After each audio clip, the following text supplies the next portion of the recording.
Yo, it's your boy Sean Puff. I'm here with Lionel. And this is Smarks, Spot Monkeys, and Super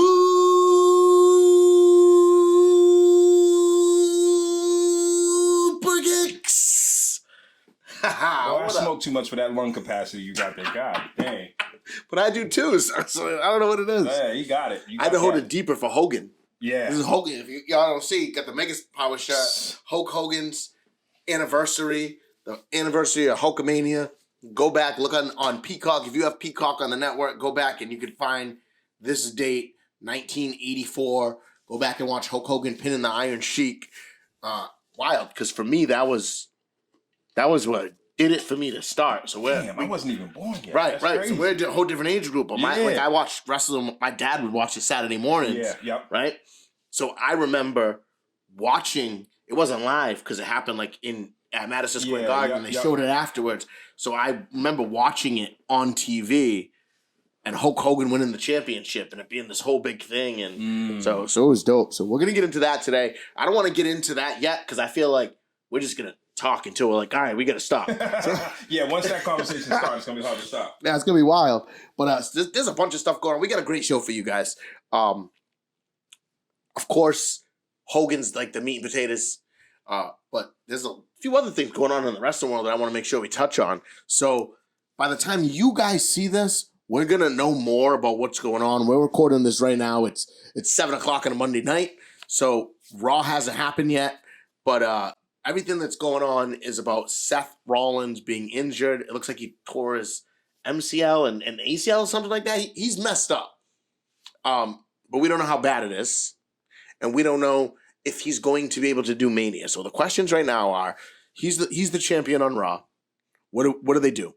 Does he hold the title till Mania, drop it at Mania? Does he win at Mania, drop it the night after Mania? Does he lose it on the way to Mania? Does Damian Priest cash in his money in the bank? There's so many different things that can go down. But we don't know. Tonight he's going to address the universe. I'm expecting it to be right at 8 o'clock at the beginning of the show. Okay. So when we go off the air, we might already know what happened because I'm sure I'll hear it in my chats. But maybe not, because my opinion on it is they're going to tell us Seth's going to come out. He's going to talk about his injury. He's going to say he's good to go. Because here's the thing. Even if they say that he can't go at Mania, as long as he can go in some part, if he can wrestle still for a little bit, right? In some capacity, they can cash in that money in the bank at any time. Well, me looking at this report here, to clarify, so, it was revealed that he tore his MCL and partially his meniscus. Woo! That's a tough injury. That's a very tough injury. And, obviously everybody has been wondering, like you said, talking about the WrestleMania match. So as of today, it was reported by the Wrestling Observer Radio that plans have not changed regarding Rollins' match at WrestleMania. As of today, the plan is still for Punk versus Rollins at the event. So that's, this is one of those scenarios where, since we're on the topic of his injury, it's like, is it even smart for him to do that? Right. Like, what kind of quality of match would you get if you do it? And we're taking hella miles off of his speedometer by putting him out there. What do you think? Like, is that like a smart idea for them? I think it's nuts to me because of the things that you said, but added to it, right? Now, I'm not invested in that match anymore. Gotcha. Like, there's no expectation in me of Seth Rollins to walk out still champion because I know he's got to go away because he's got a partial torn meniscus. Yeah. It's not like you're gonna be like, oh yeah, we're good in a week. Like that's a tough injury. We watch NFL players who tear their MCL and tear their meniscus, and they're out for a year and a half. They're done. Correct. For a year and a half. Like once I heard the meniscus with it, I'm like, there's no, you're literally bone on bone right now. Right. But you're gonna go out there and still wrestle? It doesn't make sense. So do you think the angle is to give Punk the? I mean, you gotta go that route. Well, again, you still have money. Money in the bank is in play. Okay. So that's the thing. Damian Priest has money in the bank. He can cash that in against any champion at any time. Yep. So you have do you go with CM Punk? Do you have him lose it? You could say between now and Mania, you could change your mind. So yeah, true. Vince McMahon's thing was always things plans change, pal. Yeah, they do. Plans change, pal. They do. So right now the plan could be to still go exactly how it is, but they could find out in a month. So if they do that, right? I'm gonna assume we're not gonna see him much in the ring between now and then. Yeah. He'll show up, do some promos, maybe even do video promos from elsewhere, right? Yep. And he's gonna rest. He's gonna work on rehabbing and whatever needs to be done, unless he has to have surgery. If he has to have surgery, he's gonna have to after this match. At some point, he has to. That's what I'm thinking. Like you tore it, so at some point you have to get surgery. So and you're gonna be out for minimum a year. So you can't be hard on it right now. You got to be super easy on it, right? Now, see, to some degree, some people, because I have seen this in the UFC, where like the thought process has been, I'm gonna have to get surgery either way, so I might as well do it after my obligation is met. Right, and I get that, but how? Again, is that cheating the fans? Is it cheating the fans? Because how hard can you go? How good of a match can you put on? And I know you're not going to win. And even if you win, I know you're just going to lose it right after. Do they play some kind of like? Do they deviate and play some kind of like interference play here in a match? They could, and that's what I'm saying. Like they could turn. So Seth Rollins at one point won, right? Money in the Bank, or did he? Or was it Brock cashed? I think he cashed in the middle of a match and made it a triple threat to win a world title as Mr. Money in the Bank. So what? You know, that could be done. It's already been done in the past. If someone's cashed in the middle of a match to make it a triple threat match for the title and win the title, so Damian Priest could do that at Mania. Yeah. Come in and then it ends up Priest. So now we're getting Priest versus Punk. Yeah. And they both take out Rollins. That could be where they go with it. There's a lot of different ways you can go with it. So the one thing that I will say is WWE has themselves insulated storyline wise, where they can go either way. Yeah, we talked about that. They're very malleable. They can move all around. So what they're going to do, who knows? I mean, he could come out tonight and say that he's still going to be at Mania, and then Damian Priest could come out with Judgment Day and beat the shit out of him, cash in, and Damian Priest is the champion. And now it's completely different. Correct. Who knows? It's all on how things go, and I feel like it's very touch and go, but I can tell you this. I have a lot of connections in the wrestling business. I hear a lot from people.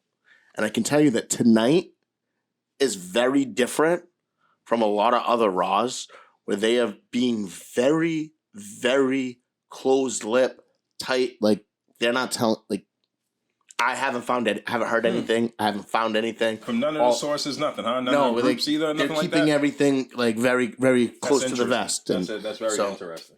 Either something big is going to happen, like scrambling, or is it going to be something like crazy tonight? It could. Well, so here's the other side of it. This is their first night not going against anything major in a long time. No more Monday Night Football. So Monday Night Football being off the table, the ratings are open. They need to pop a big number tonight. Okay. So I think something big could happen on the show tonight. Okay, that makes sense. You need something to crack those ratings. Yeah. Because now's your time to do it. Especially coming fresh, no Monday Night Raw, no playoffs, no nothing. There's nothing that it's going against. No big basketball games, no college games, nothing big tonight against Raw. So they got to pop a big number. They're keeping everything quiet. So I think something's going to happen tonight, whether it means Seth getting cashed in on, Seth announcing that he has to give the title up, or whatever it's going to be. Yeah. Something big is going to happen on Raw tonight. Yeah. That's my call. He called it. You heard it here first. And I could be wrong. I'm usually not. So, but we'll see where that goes. We'll follow up on it. We'll talk about it. Either way, I hope is, man, wishing you a well recovery, man. That's a tough industry. Very, very tough injury to have. I keep saying industry. Listen, I shouldn't have. It's a tough injury in a tough industry. Yeah, correct. But I partook in some extracurricular activities before we got here. But so we'll see where it goes. We'll definitely keep you updated on it, and hopefully, Seth, you're not out for too long. You do your thing. You're not always my favorite, but you do your thing. So get healthy and get back out there and do your thing. Let's get on to the two other big topics that I want to talk about. So Kazuchika Okada. I had to say his full name, right? Because I got you. They call him Kaz Okada. Yeah. Right, but I know that you appreciate what I say. Yes, when you say the whole thing, it's like, yes. So Kazuchika Okada is leaving New Japan. He has been their guy the Rain Man. He's been their guy for like the past, I don't know, at least 5 years, maybe probably longer than that. Yeah.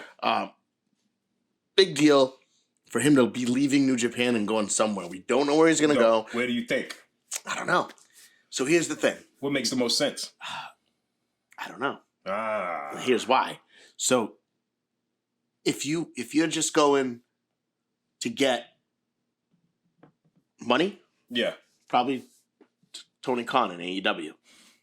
I knew it. I knew the coke. Yeah. He's just gonna throw his money around and go. And they have a relationship with New Japan already. You gotta go to Canostra. Right. So he's like, oh, I got a bunch of coke and a bunch of money. Which one do you want? And Okada's gonna take that money and go there. So he could do that. But the other side of it is, do you go to WWE? Because even though there's a lot of WWE hate because of Vince McMahon, everything that he's done, and just the way that they use certain characters. They don't like you using your name. So you could be wrestling everywhere. Lana Walker, all across America, right? And WWE signs you, and they're like, nah. You're you're a big Tony the Thug. But like, what? It's all marketing. Yeah, they want to be able to maximize that. Yeah, right. They're like, you're our character now, and we want nothing of the old part. And then when you leave, you're gonna want to go back to your old name, but we don't want that. So when you're here, this is who you are, and they don't do it with everybody. Yeah, there's a bunch. It's funny because people get mad. I personally think Kaz Okada comes to WWE.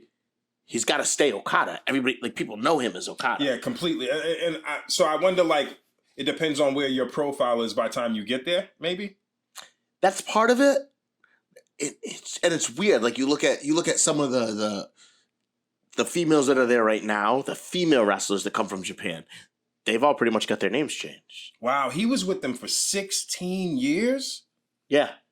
That's crazy. Yeah, he's been there for a long, like, he went to Impact for a little while. I think that's when he went on an excursion. When we talked about that, and they kind of used that. They used him in a horrible. He was like the Green Hornet sidekick. Some weird shit. Wow. I'm reading about him now, and it's just like, this story is very interesting. But it seems like AEW has been showing some interest. So, but I think both sides do, because everybody knows it's Kaz Okada. Yeah, he's like the guy. If you're gonna get somebody from Japan, it's Kaz Okada. That's who people know. If you're gonna get a known name. Like, they got Shinsuke Nakamura before. He was a known name. Kaz Okada, I think you bring him over, but I think you keep him as Kaz. I think people are mad thinking that he's going to come over and be Jimmy the Fish from or something. But so it looks like he still has something coming up, though. Like, currently he's 1/3 of the never openweight 6-man tag team champions. Yeah, he still has a couple dates left, but he announced on X that it's wrapping up. That this is his last. He already announced his last show, and then he's going to be going elsewhere. Yeah, it sounds like in February he's going to be wrapping it up. Yep. So then from there, he'll end up either. I think personally he's going to do better coming to the WWE. I would think anybody would be inclined to take the big leagues first if you can make the transition good. But the other side of it is, what's Tony going to promise you? Like, they just brought over the bag Will Ospreay. They brought over Will Ospreay, who we talked about, talking about his mom on Father's Day. Yes. getting his mom booed on Father's Day. He's like, why are you booing my mom? That's so epic. That's so epic. So he just came over. So he's going to get a big push. He's going to get a world title run. To me, the problem with AEW and what Tony Khan does is he likes to get his toys and bring them in. And you can only play with so many toys. So it looks like what I'm reading right now is just talking about Okada and potentially even Mercedes Main. So do you know who that is? No. Mercedes, that's Sasha Banks. Oh, what the? Mercedes Moné, that's the name she goes by now. She can't be Sasha Banks. She can't be Sasha Banks because Sasha Banks is owned by. Moné to me. I'm blind. I'm sorry. It's all right. Mercedes Moné. Okay. But they should put the little. Okay. Right. I know. But whatever. It probably is, and that's just they probably just misprinted. Correct. Yep. But yeah, she can't use Sasha Banks. That goes to what I was saying about names. She left, and they're like, "No, well, we own Sasha Banks. Can't be that." And see, that just and her real name is Mercedes. But that's a perfect example of what we're talking about, because that's like, I can't see her as anything else. Right. So when I hear Mercedes, I'm like, who? Right. What are you talking about? But so here's the thing. There's a difference when you cut, like she came up in WWE. That's where she got known. Gotcha. Right? Gotcha. When you come from somewhere else and you get your name you changed. built that name. Right. Now you have to change it. Yeah. That's right. totally different. So the guy who's currently the Intercontinental Champion in WWE, they call him Gunther. Gunther. Before that, he was known as Walter. He's Austrian. I like Gunther better. But Walter, it's his name. Walther. He was Walter, and he was known everywhere. It was funny when they changed his name to Gunther, there was a lot of backlash because it's like German, and they were making it the German-Austrian tie-in, right? All right, yeah. So, and people get upset, they want to cry over something. That could have been a part of the game. Right, it was part of the whole thing. That's what I kind of thought as soon as I heard it. The guy he's with is Kaiser. That tells you enough, right? Kaiser.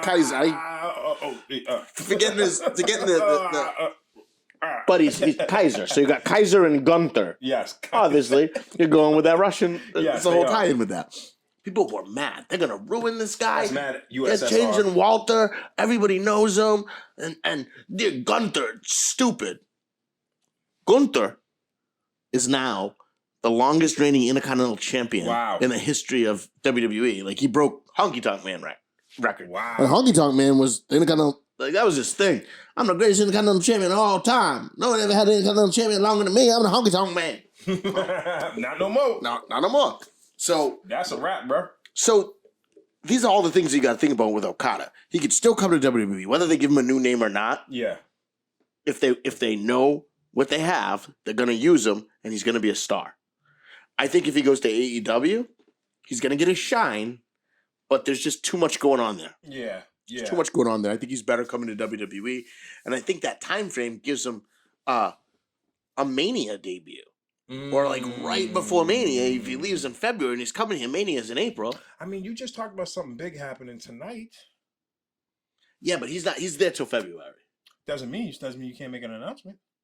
Nope, WWE wouldn't do that. Okay, they'd wait. They'd wait on it. Just wait until AEW would have no problem telling. AEW wouldn't. I mean, AEW like, let them know. Right. Let him know. Tony loves his big announcement. He's like, I got a big announcement tonight. He'd be on X like. They're like, why? Don't tell him yet. I'm on X. What's up? but we'll see. I think he's better off going to WWE. Okay. And here's the other thing. Maybe I'm that guy that likes to see the world burn. Yeah. The IWC is gonna lose their shit. Yeah. If Okada goes to WWE, they're gonna be so mad, crying, complaining. He's dumb. This is the worst decision ever. They're not gonna know how to use him. And I just want to hate. Right. I just want to see him crying. Haters gonna hate. And whatever. I mean, hey, all the power to him. You know what I mean? Like, especially after putting in a 16-year career. I mean, do what you want. Mm-hmm. You know, like if you're at that point, you can't. I only looked up the tenure there because it's like, you know, I can understand like, you know, he's somebody that you kind of like built up, and then it's like, you know, he's like right in his prime and da-da-da-da. Like, no, this guy's giving his time, and he still has some gas in the tank to go out and do what he wants. So he's like, I've main evented Wrestle Kingdom like 5 years in a row. I'm time to go somewhere else. I'm gonna go to America. Correct. Yeah, I'm gonna go to America and make my name even bigger. And only a few guys were able to do that from Japan because it's different there. But it's also cool too because like people don't understand the cheat code that they get when they come from somewhere else and they built their base there, and then they come here and you build your base. Like, oh, that's a cheat code, man. Right. The American guys really they have to break into like the film industry to break over internationally sometimes. Right. Besides the, you know, big, huge international fan base that the WWE already has, but outside of that. But again, that adds to the desire to come to a place like WWE. Correct. Because they're already international. They're good. Yeah. It's gonna help me get over to all these other places. He's international from right now. He's international from the regard that like we know him, but generally speaking, he's national to where he is. So like coming over to WWE, he's like getting on Netflix. You know what I'm saying? Like you're You're in all the countries now. Yeah, he's been here before. He was in TNA. He showed up on Impact here and there. Got you. But the comparison is so you're like, it's like he's coming on, like he's gonna be on a Netflix. Correct. He's not in your local theater. theater. Like before He was only on Pluto TV. Correct. Correct. A little Tubi movie. He was a little Tubi movie. He was a Tubi movie. But now he's like really going to get exposure. So we'll see. We'll follow up with that, see how that goes. There's going to be, I'm sure there'll be tons of talk about it. Speculation, rumor, and innuendo. Absolutely. And I love playing around with the rumor and innuendo. So I'll make sure we get that all to you. Finally, before we get into Hogan, the last piece of rumor and innuendo that's going around the wrestling world that I want to talk about today. Bubba Ray Dudley. Yes. Tweeted out the other day. X. Yes. Do you still call them? I'm so confused with it. So it's X. Do we still call them tweets? Do you tweet on X or do you X on X? Or like it's very listen, this is where we find out like you see he was talking about Elon's erratic. Yeah. They clearly didn't think that part out. Right. Because it's in our lexicon now. Right. So I've been seeing like even like big media companies putting X, formerly known as Twitter. Yeah. Because people aren't letting go of the Twitter. Right. Because So, Twitter. I don't know you how tweet on it. Like I X'd my ex. Like I don't know. How does that work? I don't know. Are we Xing later? Like, I don't know. Like what? It sounds weird. I'm still gonna say tweeting. So I don't know. Elon, listen, if you happen to catch this episode and you want to answer me, like DM me at Sean Puff. You find me. Like send me a message on X at Sean Puff and let me know if I'm Xing or tweeting. Let me know. Xing. But so he tweeted out on his X. Yep. On his on it's that's another thing that's funny. Not a little side note on this. So yeah. Bully Ray was Bubba Ray, has been known to call it the Twitter machine. Does he call it the X machine now? Wow. Like, I have so many questions about that. I mean, he did that just to shake it up, man. Like, right. You know, that's what he does. Well, he was playing the old, it's like, I'm the old guy that doesn't know. You know, I'm on my Twitter machine. Yeah, he knows. He's been trolling the world for a decade. Oh, yeah, so it's absolutely. like, and he can do it. You know, he's going to have fun. Go have fun, man. So, but he tweeted out a picture with him and Devon Dudley and posted something along the lines of, should we have one more run? So here's why it's interesting. They recently signed a Legends deal with the WWE. Yep. So when you sign a Legends deal, you're going to come back in some form to do something. He currently has been in TNA doing his thing. He's also on the Busted Open podcast. Okay. So he's doing that as well. He's been holding it down. Right. And Devon went to start doing backstage stuff. So he's producing now for WWE. Oh, nice. And in 2020, he actually had a stroke. And that's what kind of made him like, wow. be like, all right, I'm done. Yeah. Right?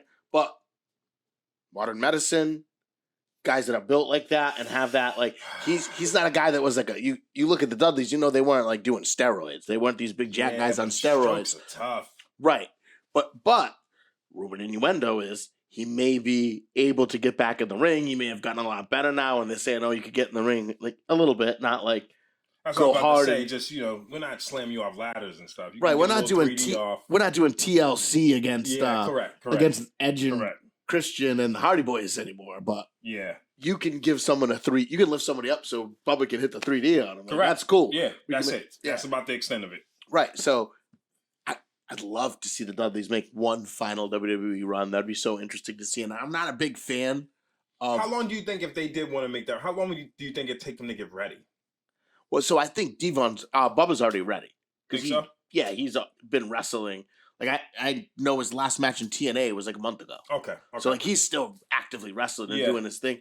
Devon might take a little while. That's what I mean. Like, from the house standard, or was he getting ready behind the scenes? That's the thing. I think he would have been getting ready behind the scenes because you got to remember that WWE, they're a whole different animal. Yeah, because they have the training center now. So you go down to Orlando, and they have that whole facility. Now. And if he's down there already working in Orlando, he could be in the ring every day, training and working and in the gym sense. There, and you wouldn't even know it because he's just at work where he normally is. Yeah, that makes sense. So, I'd love to see it. I would too. love the Dudleys. The Dudleys are a staple. You know what I mean? Like they're the Dudleys, the Hardys. You know what I'm saying? Like there's a few names. You know what I mean? Especially in group terms that are like fantastic and the nostalgia's there. But it's like they had, you know, the 3D is like one of the greatest team moves. Yes. What would be better than what team move tops the 3D?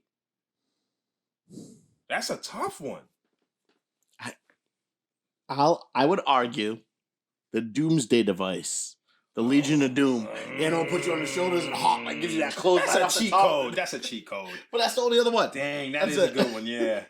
But that's a cheat code. Yeah, that's nah. We can't go with the gold. I'd love to see the Dudley Boys versus the Legion of Doom. That would have been a match. That would have been fire. That would have been a match. But let's treat those days like when Bill Russell was winning rings, all right? And and let's talk about like modern era, right? Like up here. So like what in the modern era is a tag team move that could compete with the 3D? I don't even know. Can we say modern era like they're the kings of the? Yeah, I don't know that there's another move like of anybody out there right now that I'd be like, oh, that's because, and I'm only thinking about that because the fanfare and the craze that's going to happen if they do come back, right? When they do the 3D, is through going a table. to be when they 3D someone through a table. It's going to be insane. Yeah. Because I can feel it right now. Like I literally just got goosebumps thinking about that. Like that's crazy. Yeah. Like when they 3D you through a table, it is a showstopper. I can hear that table crack every time. Right. And think about the Dudleys too. They were that extra. I remember Bubba Ray power bombing Mae Young through a table. 90-year-old Mae Young. That was like yes. From the top rope. More, please. Powerbombed off the top rope, threw it to powerbomb right through a table. That's more, please. God. Like today. I'm going to have to clip that in here and put that in there silent. Just let that one roll real quick. But I'm saying, but today, I would love to see them come back and get one final run. I don't expect them to win the tag titles. If they do, great. It'll be fun for nostalgia. So they can shake it up at least. Right. Don't do what's happening with the Hardys, where they're overdoing their stay. They're just hanging on to it. Jeff Hardy has not won a match on television in over a year, but he wrestles constantly. But that's his whole. That's a whole other episode. What is the storyline that he's got going? Well, it's just Jeff Hardy. It's how Jeff Hardy has had issues with drugs and alcohol forever. We know. Yeah. Right, and he still does. Hardy so boys, the Hardy drug boys. Yeah, I mean, so that's a whole. We could have a whole nother episode on the Hardys, but I don't see that with the Dudleys. If the Dudleys come back, I think you can get them to go out there and do some good work. I don't know if you want to use them to put over teams, but you can at the end.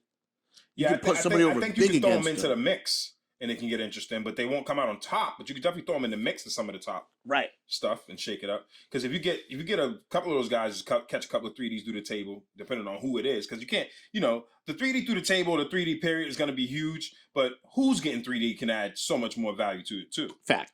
So you got to be strategic about if you do bring them back, who are they going to match up with? Who is going to catch the first 3D? Right. So it can't just be any random like comeback match. It has to make sense. Yeah. It has to be named. Yeah. It has to be top 3, top 5. Yeah, it's got to be someone like talking trash about how they're going to be the greatest and no one's going to be like them. Yes. And then here comes the Dudleys who have won titles everywhere. And the best part is that's great because if it's under that context, then it can still be like, they can still lose to that person, but taught them a lesson, if you will. Right. Like gave them a run for their money. Like the OGs are still here, youngin'. Right. Now go on. Right. And on top of it, now you're boosting that team up. Wow, they beat the Dudleys. Wow, they are legit. Correct. So now you're adding to that, to the growth of your young I think that makes team. the most sense because I just can't see them bringing that. Now that we've established and we talked about like how important that move is as a tag team group, I can't see them just tossing them in there to 3D anybody. Right. You would, especially with Triple H at the helm. Right. I think that he understands that more than I anybody. would really love, and I know it probably won't happen, but listen, Hunter, if you watch this and this gets in your head, I would love nothing more than to see the Dudley Boys of ECW back. Like when they came out in their tie-dye and they were just absolutely insane. So I don't know how much you watched old ECW. I did. I watched a lot, yeah. But like those Dudley Boys were my favorite Dudley Boys because that's what they were ridiculous. Yeah. And I understand you can't put those Dudley Boys on TV like that. No, not today. Bubba used to say things like, yeah. I don't even think you can put them on TV then. That's why when they came to WWE, they were like, all right, we're going to change you up a little bit. Yeah, that's true. That's true because I remember like they had to do the whole rebrand because they were pushing the envelope. Yeah, Bubba would be like, what are you talking trash about? I was in bed with your mother last night. You're like, whoa. You're like, whoa. Yeah. Your mom, bro? Yeah. Wow. And it had Joe. I don't know if you remember Joel Gertner. No. He was their like personal ring The announcer. third, yeah, okay, the third, yeah. He used Okay, to have I that. do. He wore I the do. neck brace all the Yep. time. It came out, and he was the one that would say, "It's like the man who had relations with your mother last night." The man who had relations with your mama last Yo, night. that Was a wild time. Yeah. But you know what? It's funny that you say that probably wouldn't have been on TV. I'm like, I don't know, man. We saw some wild stuff back then too, man. We did. We absolutely did. That was wild that you'd say that. Like that was really, he really would do stuff like that. Wrestling was nuts then. Like people talk about stuff now. I mean, and some of it just made no sense. Like it's funny to me because people get mad at the stuff today and like, oh, they do stupid things that don't make sense. And I'm like, I think how much do you think that is a product of like them like, because you know it's like the early days of the UFC, right? And then like once they hit mainstream, they just had to adjust to a broader market. But I think when you look at the whole, they hit mainstream at the birth of Hulkamania, which we're going to get into in a second. Yep. But it was just a whole different era. That Attitude Era was just completely out of control, ridiculous shit. Like half the time, I think they were really, really high, going in the room to come up with shit. Yeah, of course. Because like you have to be really high to come up with Mark Henry having sex with Mae Young and she gives birth to a hand. Gives birth to a hand. You had to be really high. Like, that was acid. Right. Something like that, my friends, is why you do drugs. No. Tony Khan cannot do enough cocaine to come up with Mae Young giving birth to a hand. Okay? I'm just saying. I'm just gonna say, if the quality of drug from those writers, obviously coke is not what you want to do. That's right. I'm saying. Nuts. That's some shrooms and shit. That was some shrooms shit. Is alright. Shrooms, yeah, you can get by with some shrooms. That's some shrooms over there. To like Adam's Family a hand? Right. That's crazy, bro. Right. Like, you know the best part about that? The best part about that is the long-term storytelling they've done with it. Because if you go back and look, they have brought that hand back. So, like, as an adult, a guy wearing a hand costume. Oh, look it up. You'll find it. Yeah. It'll be randomly. They'll just have a random show, and you'll just see this guy walking around as a hand. Well, that's Mae Young's kid that you see. Like, people be like, "What the hell is that?" Love that's Mae Young's kid. Like, I love that they Easter egg things. Right. For like people like us, they're like, "Oh, that's what the big ass hand in the back, bro." Right. And then all of a sudden, Farouk will walk by and say, "Damn." I love that. That's another thing I love about like those little cameos, if you will, that happen in wrestling all the time. Are fantastic. Absolutely. But anyway, so we'll see if the Dudleys come back. We'll keep up on it. Rumor and innuendo, of course. It could be nothing. It could have just been Bubba was feeling some kind of way and was like, "Oh, this would be cool," and wanted to tweet it out because they signed a Legends deal. And who knows? Maybe they will come back. Maybe he'll just come back.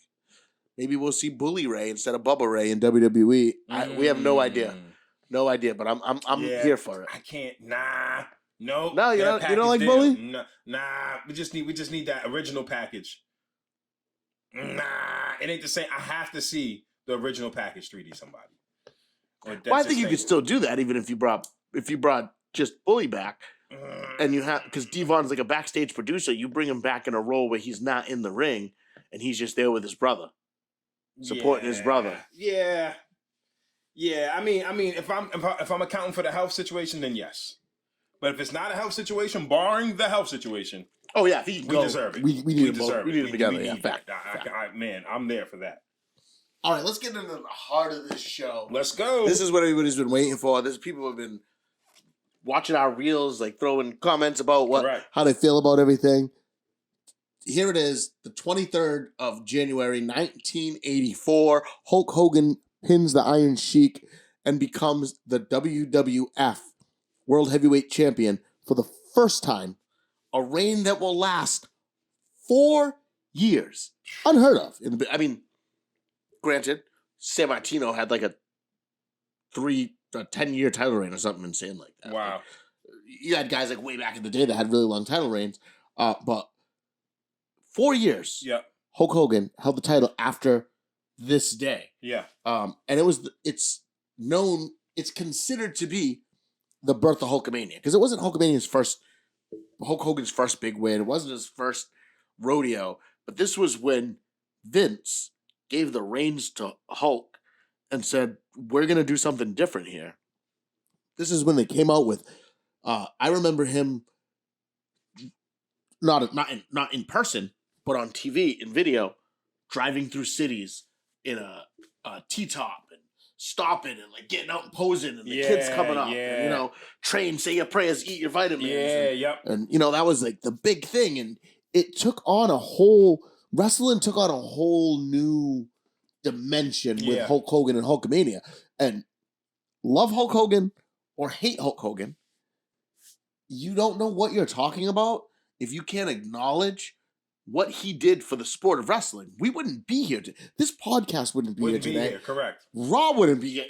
Tony Khan wouldn't be doing coke down in Jacksonville right now.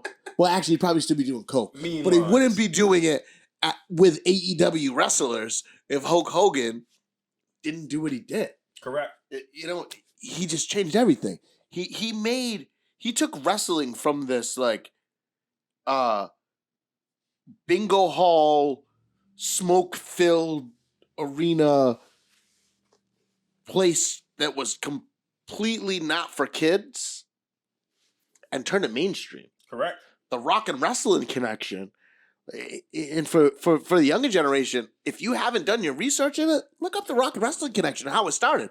Hulk Hogan making these Hollywood connections, helping them connect with Cyndi Lauper, which was also the help of Captain Lou Albano. Yeah. But that whole crew, Hogan's little crew there, they brought WWE to the mainstream and to a whole different level and made everybody see it. They put eyes on it.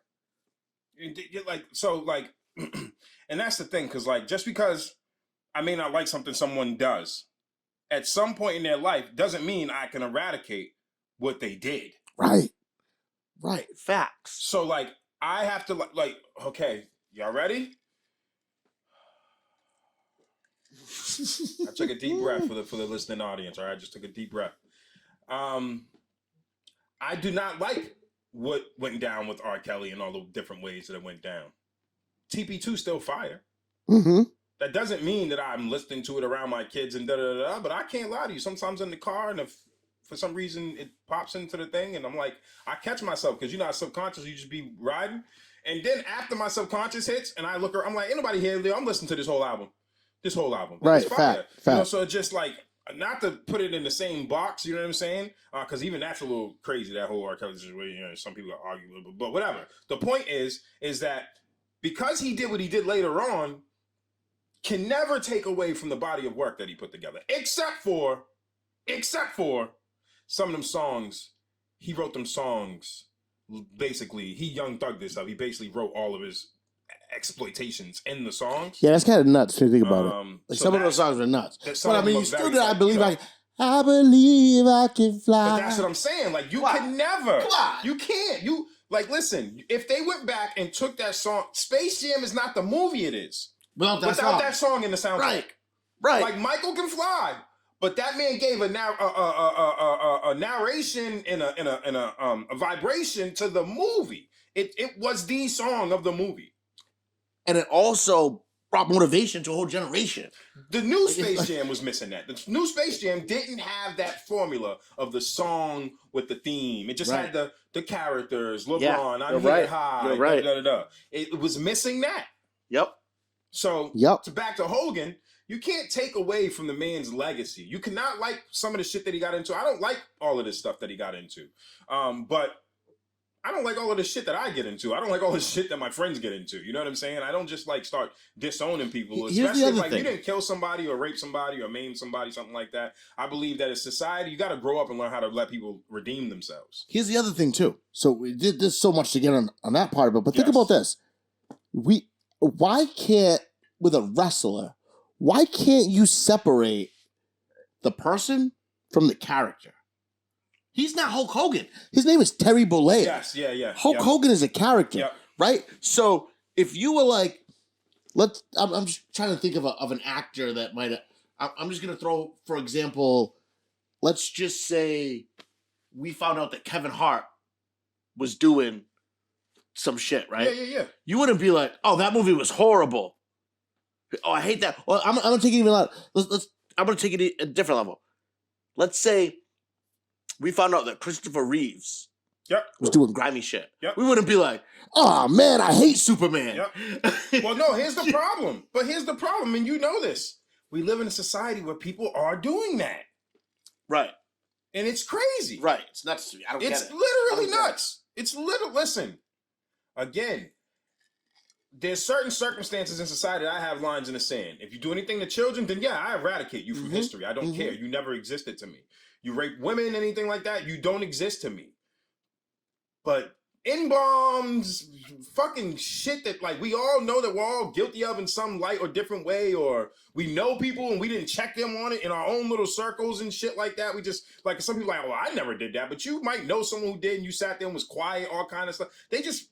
Sometimes people use what they know, but that isn't in their circle as their punching bag.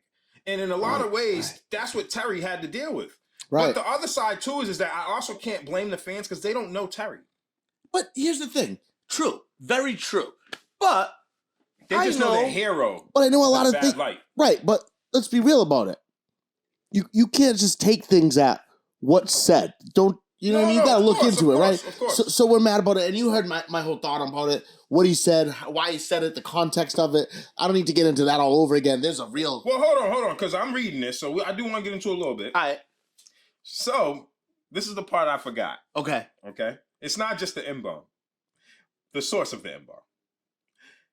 Is this for real? So in 2015, according to WrestlingInc.com, in 2015, Hulk Hogan was soured in most fans' eyes as a result of racist comments he made. Not that he just made them like he was just talking. The comments were made in his sex tape. This says, made in a leaked sex tape. The racism scandal ruined Hogan's reputation in ways that he never recovered. Whenever Hulk Hogan makes an appearance in wrestling these days, he often gets heavily booed from the fans, blah, blah, blah, blah, blah, blah. I don't think that's right. Yeah, I'm like, what? I don't think that's right. It wasn't a sex tape. That wouldn't even make sense. Yeah, I'm like, what? So the situation was with his daughter. His daughter, when she was doing her music career, was dating some black dude. Yes. Right? And he was like, don't be mad. Who's this? You know what I mean? Like, yes. Messing with this? Yes. Out of everyone you could be messing with, you're messing with this? And he didn't say it like 5 times like I just did, but it was like that. I'm just saying, like, that's how it was referenced. Like, out of everyone, you're going to mess around with this? And to me, I get it. And here's the thing, right? You can tell me anything you want about what you've heard, what you've said. There's no black people from Hulk Hogan's time said he was racist. I just had someone the other day, I was in one of my groups talking about it, and they're like, oh, Teddy Long.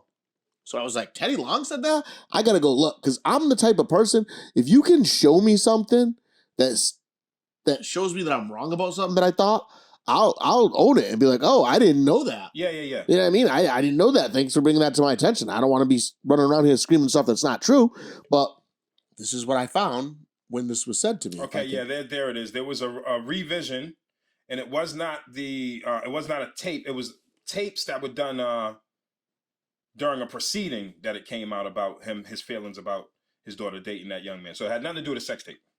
Right. But and I think like his daughter, it was weird how that all went down. But so this is what Teddy Long said. I never had any problems with Hulk. He's always been respectful to me. I remember the last time I saw him, and this is some stuff that people don't really have to do. But the last time I saw him, we were at the Raw TV there, and he was with his girlfriend, or I guess maybe his wife now. I think they're married now, right? He called me out of the blue right over, and he was telling me, hey, see him? Me and him go way back, said Teddy Long. And then he says, just for him to do that, because that was something he didn't have to do. He didn't really have to speak to me. So I always pay attention to stuff. When people do things that I know that they don't have to do, then that lets me know it was real. Mm-hmm. Right? Mm-hmm. So you never hear black people that were in the business with Hulk Hogan saying Hogan did racist stuff, right? It's the younger generation. And like, oh, well, Mark Henry said this, but Mark Henry didn't wrestle with him. Mark Henry just doesn't like what he said. Yeah. Titus O'Neil didn't wrestle with him. Yeah. He just doesn't like what he heard that he said, right? Yeah. But let's go back. Let's go even back further than that, right? He rolled with the Junkyard Dog. God rest his soul. We can't get his side of it, but you never heard him saying anything bad about Hulk Hogan, right? And I'm going to do you one better. You know who never said that Hulk Hogan was a racist and who rolled with Hulk Hogan hardcore? Who? Mr. T. You think Mr. T would have been hanging out with a racist? Come on. So Come on. here's the thing, right? I think someone can say something racist or racially insensitive, as I like to call it, and not be a racist. Right. Yes, I agree with you. Because I do it. Like, come on, we got to stop fucking playing around. Like, I'm tired of society. Like, I'm really tired of us because, like, it's all of this finger pointing stuff, and it's like, when people talk about, I hate to bring it up, when we talk about locker room talk and all, like, stop, please, let's stop, like, acting like we don't have behind closed doors conversations in society. And then when those conversations, you know, that's the context of a lot of these conversations. They're candid, closed door conversations that someone else violated the privacy of that conversation. This And conversation was with his daughter when he said that. that's what I'm He saying. was But like mad at a situation to his daughter. He's talking to his child. This is in private context. So for someone to violate that privacy of the context of him talking to his daughter, the same I would talk to my kid about some certain situations, is wow, that's the thing that people are missing, and they're taking out of context, and they're just focusing on the N-word itself, especially in this climate where we understand that, like, a lot of us are gaslit in society into these situations, and it's like, let me give you like an idea of what I'm talking about, right? Because it's like you said, like, I say this, like, I say this, you know what I'm saying? And it's like, you know, I can see my daughter, she come up in here, you know what I'm saying? And she's talking to a guy, you know what I'm saying? And this dude is not of the cloth of what I raised my daughter to be around. This is not what I bust my ass for my daughter to be around. So whatever background he's from, I could definitely see myself casually taking a jab at this person, whatever it be, and trying to get across to my daughter, like, but this one? Because the irony is, if you actually think about the context of it, he didn't have an issue with a black man. He had an issue with that one. Right. You. Right. That nigga. Yeah. Yes. Yes. Like, that one? Right. And I get he Brooke. shouldn't have said the word. Brooke. I get he shouldn't have said the He word. shouldn't have. But we've all said words we shouldn't have said. We do it all the time. We do it you all say the something time. you shouldn't say, And the especially behind closed doors with your circle of people that you know you can speak with, and they're not going to be offended by it. They're not going to be mad at you for saying it. They're not going to hold it against you. You'll say things that maybe you wouldn't say if you were sitting in the middle of a restaurant or in an airport or just walking down the street. Correct. Stuff you wouldn't say because you know it's not right, but you're in a moment with people that you trust and you're emotionally fueled. I mean, even The Rock came out and he said, bro, we've all talked trash. So there's so many people that have, like, come out and spoke on his behalf. And listen, let me say this, though. Let me preface this, because I don't want to be unfair to the people that do feel offended. The universe somehow, some way got that out. And it's out there. So I'm not saying that you're wrong for having your feelings. I'm saying if your feelings get in front of you understanding humanity, if your feelings get in front of you understanding we all live in glass houses, and if that's the worst out of all the legacy I've seen from Hulk, I'm living in New Bedford. These white boys walk around saying nigga all the time. Like, I don't know what y'all talking about. These Portuguese boys got here, nigga. Like, what is going on? When I came out here in my first 2 years, I went through black trauma trying to figure out why nobody was saying none of these Portuguese boys all saying nigga out here. So Facts, yo, they do. Like, it's not. It's just like in their vocabulary. I'm like, with all these Cape Verdean boys, and I'm like, yo, what's going on? And there's that one dude there. Now, in my hood, it doesn't matter how much you hung with us, we had that rule. You can't say that. That's it, right? And I'm not saying that was the most appropriate way. I'm not saying none of that. I'm saying that was our rule. But I had to adjust the New Bedford's rule, and apparently in New Bedford is like whatever. So I can see how, like, a lot of maybe people in New Bedford might not be like, because that's already a thing out here. But also, let's just think about where we are. Let's do revisionist history. Where are we now in the game? Because I just watched a rapper called Little Mabu do a song with 504 where he let him mimic saying the word. Mm-hmm. Mainstream rap. Mm-hmm. So now that we know that the ecosystems move that way, and it really, like, let's actually talk about what, like, equality conversation sounds like. I believe in equitable conversations where we can literally talk shit unfiltered to each other and nobody gets offended by it. Right. Right. Because anything else is just fluff. If you're looking just for pleasant conversation and pleasant words in life, you're not living a real life. Right. Fact. You're going to hear things you don't like. And guess what? Sticks and stones, bro. Get over it. I don't know where that got lost somewhere. Sticks and stones may break my bones, but names will never hurt me. Now they're like, no, names will hurt me. Words are harmful. Well, here's the thing. We lost coping skills, and we can have We did. we're gonna bring this over to your show. Yeah. We're gonna have a conversation absolutely, about coping absolutely, skills yes. and all that. But I think that's a part of it where we just get angry because we don't know how else to deal with it now. We have a whole portion of society that's just what they do. I don't know how to deal with it, so I'm mad. I think so I'm gonna hold it against you. I think that The Rock put it the best. It's like when I felt it, I didn't hate Hogan. I just felt extremely disappointed that I had to hear it in that way. Right. Yes. And disappointment is we don't have to go to the extreme all the time. I could just be strongly disappointed in that moment and then move on. You do the redemptive work, obviously. Let us know, like, all right, man, I messed up. That was a human. I messed up. And he did that. He did several interviews. He's tried. He's tried to do everything. Everywhere he goes, he tries. It's weird. It's very weird. We're just at a point in society right now where if we're mad at you for something, that's it. We're mad. We're going to cancel you and you're finished and that's it. And we don't. I don't like it. It's nuts to me because that side wants us to be open-minded, but you don't want to be open. You gotta think about it. And I say to people all the time, I'm like, listen, part of it is that first off, this is America. And everybody loves a good comeback story. Someone that messes up and redeems themselves. You got to give someone the chance for that because here's the deal. If 10 years, 5 years down the line, 10 years down the line, 2 years down the line, next week, you say some shit that offends a bunch of people, you're going to hope that someone gives you a chance to correct it. Especially if it was something that you're like, wow, I'm not even like that. I was in a moment. And we get in fights with our significant others. And you say something that you don't mean. You're like, man, well, I didn't really mean that. Why did I say that? Or it's like we laugh when it's in a TikTok video. Right. What? Right. I've watched people share and laugh at the most backwards, hypocritical, racist, stereotypical stuff because it's in a TikTok video. Because it's in your reel. Mm-hmm. What? Mm-hmm. What? All right, so let me just throw this back out there because I read that other website, but again, Sports Illustrated is saying the same thing. So I definitely want to dig in this a little bit more.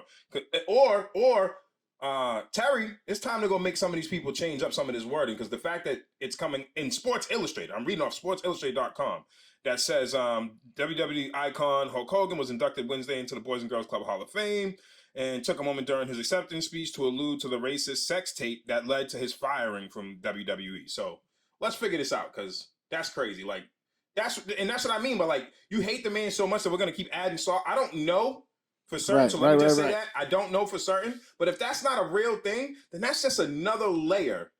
Think about the word sex tape. Right. And then tie it in with N-word. That's you're putting a person in an unredeemable space. Right. That they might not need to be. And now, mind you, we'll go back to the whole thing about Gawker. Hulk Hogan, this sex tape that got leaked that Gawker played, Hulk Hogan took Gawker down. Gawker's no more. There's no more Gawker. Wow. Do you know why? Wow. Because he got like a $10 million, he won like a $10 million lawsuit against us. See you later. Something ridiculous like that. Well, Terry, you got another bag. Go to Sports Illustrated. You got another bag. You heard it here first. The thing was that they released that sex tape, right? Yep. And the argument, it was a brilliant argument, and it goes to what I said about the difference between the character and the person.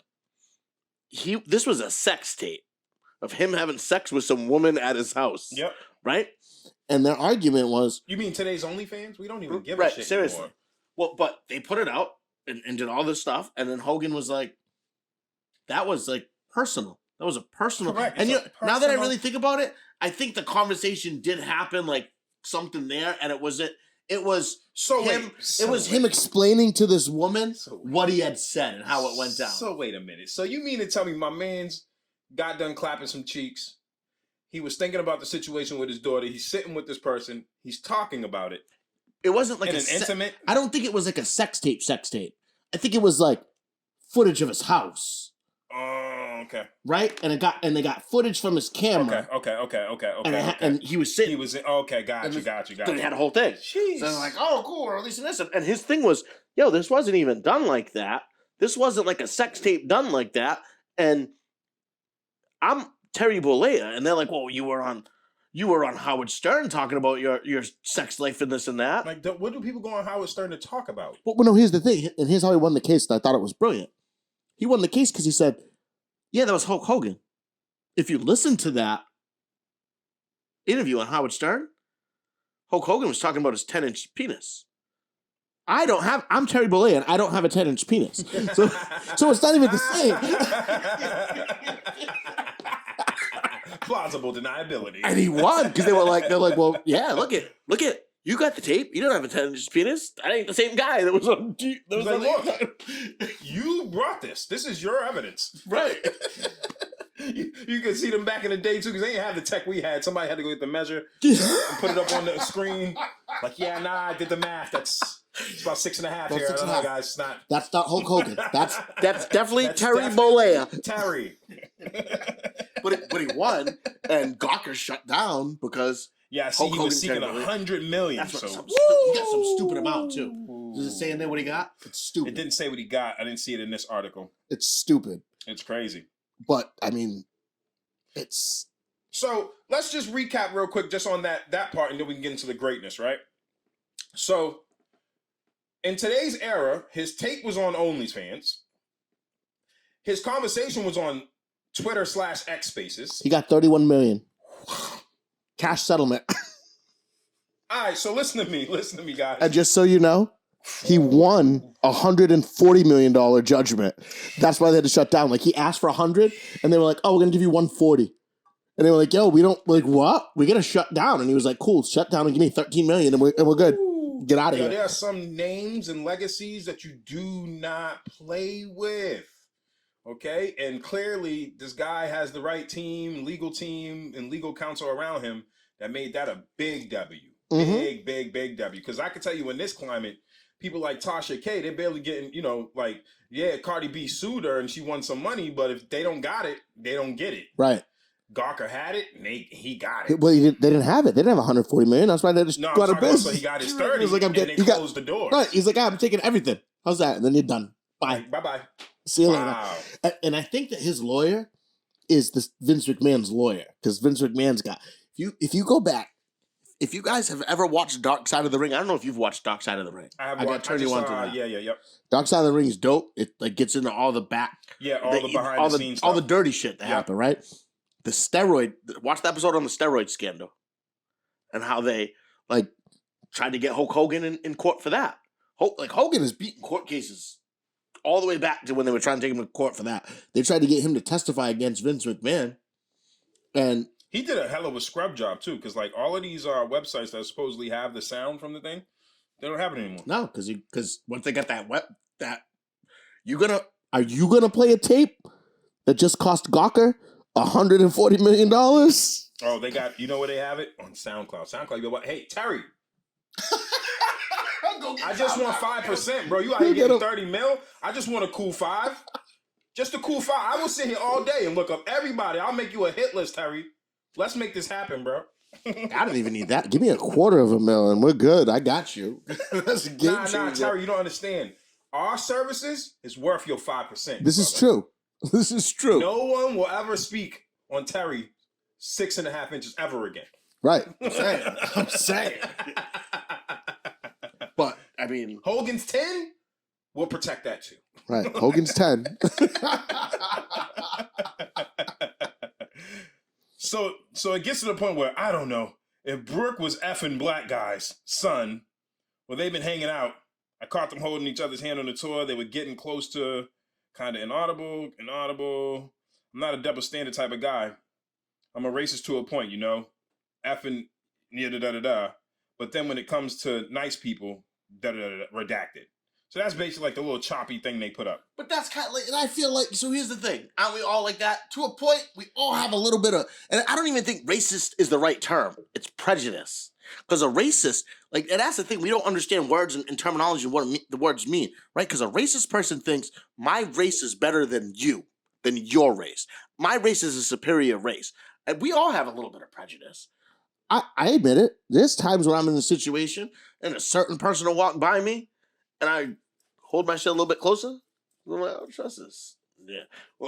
You look sketchy. Hey, I don't know if y'all, I'm tired of this. You know what I'm saying? Because what I just read is, I've heard the equivalent of this with black people in my family, and you bring the white, they put this in movies, guys. They put this in black cinema, and they make jokes about white people coming to the cookout. So, what are we talking about? Now, I know that, when they put it into a movie, they make it all sweet for you, but take the sweetness off and think about the actual cookout. Mm-hmm. And they be like, who is this white boy? Mm-hmm. the saltine. Who is this? Like, you know what they say. Mm-hmm. So like, let's like stop, guys. Like, let's just stop. Let's just stop. Like, this is corny. Cause like, I'm gonna tell you the truth. Like, let's just flip it. Like, if my brown daughter came home and the equivalent of, you know, the hard R in the white community, and that's what she bring, like the mullet boy home, all of that. I'm like, who is this nigga that you got? I can see that. Your girl comes back with this dude with a mullet, chewing on a corn stalk in a pair of overalls. Bro, Bud Light, like, what the is going on? Who is this white boy in my house? So I don't know why y'all fronting, bro. Like, stop. Maybe that's not you, but no, it's me. It's definitely me. Here's the thing. I feel like no, let's go deeper. I'm just gonna take y'all a little bit deeper. I feel like the people that are mad are the people that would be. Let's like not that. even do black and white. You bring home not the engineer Asian boy, but the one that's covered. I'm like, who is this Yakuza nigga you got in my house? Like, come here, Jackie Chan. We're gonna talk about this. Yeah. Let's stop. Please, let's stop. We have to stop and just be real. I read it. I feel uncomfortable reading it still now. But I'm not unrealistic enough to not realize it's just words, it's sticks and stones, and he hasn't used his power to stop any of his brothers from wrestling. You've never heard a case of him discriminating against anybody in the wrestling arena. And the people that wanted to try to play that game conveniently tried to play it when something else came out, but they had plenty of time to, like Mark Henry and everybody want to try to co-sign or play the game. Like, well, where was that energy when he was active?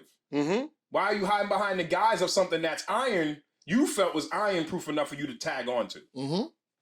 So I don't like the bandwagon. So I feel like if you're going to say something about somebody, and if it happened in a time, let me come 15 years later, after something else comes up that you want to try to pop up now, like, shut up. We're not doing this victim limbo line, guys. Like, let the man live. I think it's great. I can never forget moments like Andre the Giant changed my life, man. Like, you know what I'm saying? Like, let me pull that a little bit closer because this camera's a little, you know what I'm saying? Like this is it right here, guys. Right here. We were just talking about I get my Mega Power shirt. This is the Mega Powers Explode. WrestleMania 5. Come on now. Trump Plaza. WrestleMania 8. Hulk Hogan has been pull that up. I want them to see that. Hulk Hogan has been such a part of wrestling forever. And I'm going to take you a step further. Over here, this is autographed by Hulk Hogan, NWO t-shirt. NWO. And you all know what the NWO brought to wrestling. Like, you were a kid, you all NWO too sweet. Don't front. Whatever. You can be upset at what he said, and I get it. You can be disappointed. But to hold it against him forever and act like he's the worst piece of trash, to me, it's too much. It's too much. Nah. I don't know. Also, if you get, I grew up in Boston too, so like he might have actually felt he had his hood card though, because of that time when Booker T called him a nigga. Oh yeah, do you remember that? I do remember that. That's a famous clip. You can pull that up anytime. I got a meme that says, you remember when like people tell you that face afterwards too, like, oh, it was so funny. He looked down like, oh shit, I messed up. But hey, but none of y'all got mad when Booker T called him a nigga though, right? And that was an emotional moment. He was live on camera. He was live on camera, just in his emotion. Hulk Hogan, we coming for you, nigga. No, he should have got an acting award for that one because that man went deep into his Booker T character. Right, and just like, boom, he coming for you, nigga. I just say that. That's one of those memes. I got a meme. It's got a picture of it. He says it, but it's okay that he said it because he's a black man, but no punishment. Right. I don't get these double standards anymore, man. Like, I'm not saying that it should be right for everybody to be like saying whatever, but words is, y'all are fucking babies. Right. You're babies.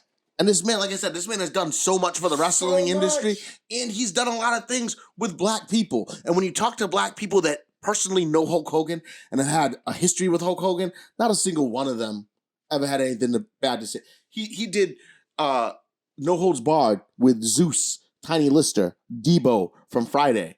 You never heard him say, he wasn't like, oh, Hulk Hogan working with him was horrible. No, Hogan brought him in after they did the movie and was like, hey, you should come be a wrestler. Brought him in and the dude wrestled for a little while. He wasn't good, but he gave him an opportunity. He gave him an opportunity to do it. And that probably helped him actually become Debo. You know what I mean? He was a little bit known in the industry because of that, because of Hulk Hogan.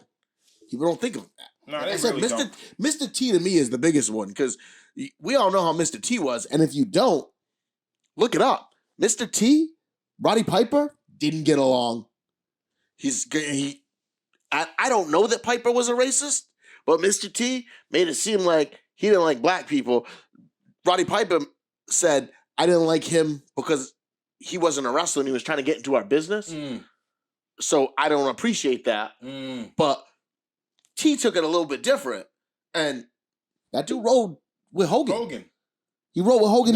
It wasn't just there. He was on Rocky and Rocky 2 with Hogan. Like they were boys. Like when they were doing the Rocky movies and WrestleMania came up, he was Mr. T was a part of WrestleMania 1 and WrestleMania 2 on the back of Hulk Hogan.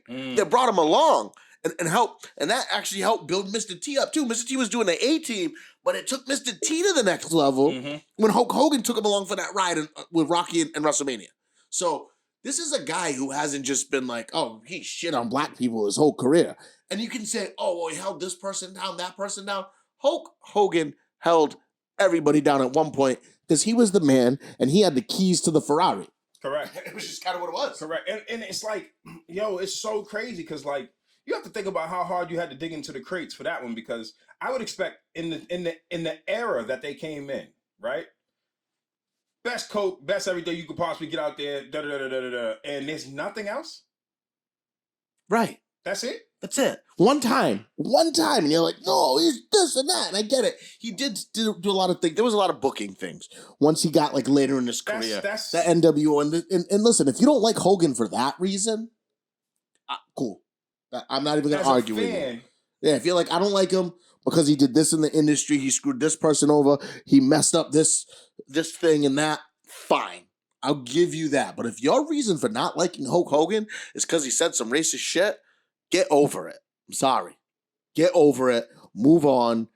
Go to the next one. Hate Ric Flair because in Carolina, they have a saying, if you're old enough for hair, you're old enough for flair. And that should be way more concerning to you than Hulk Hogan being mad that some bum-ass rapper was banging his daughter and he called him the N-bomb. Like, fact. I'm just being real about it. But and I'm sure a lot of y'all gonna disagree. That's fine. Right, you can disagree. Sticks and stones. Right, you can disagree. Call me names. I don't care. Call me names. We won't care. Yep. You can comment underneath all the names you want to call me. I'll like it.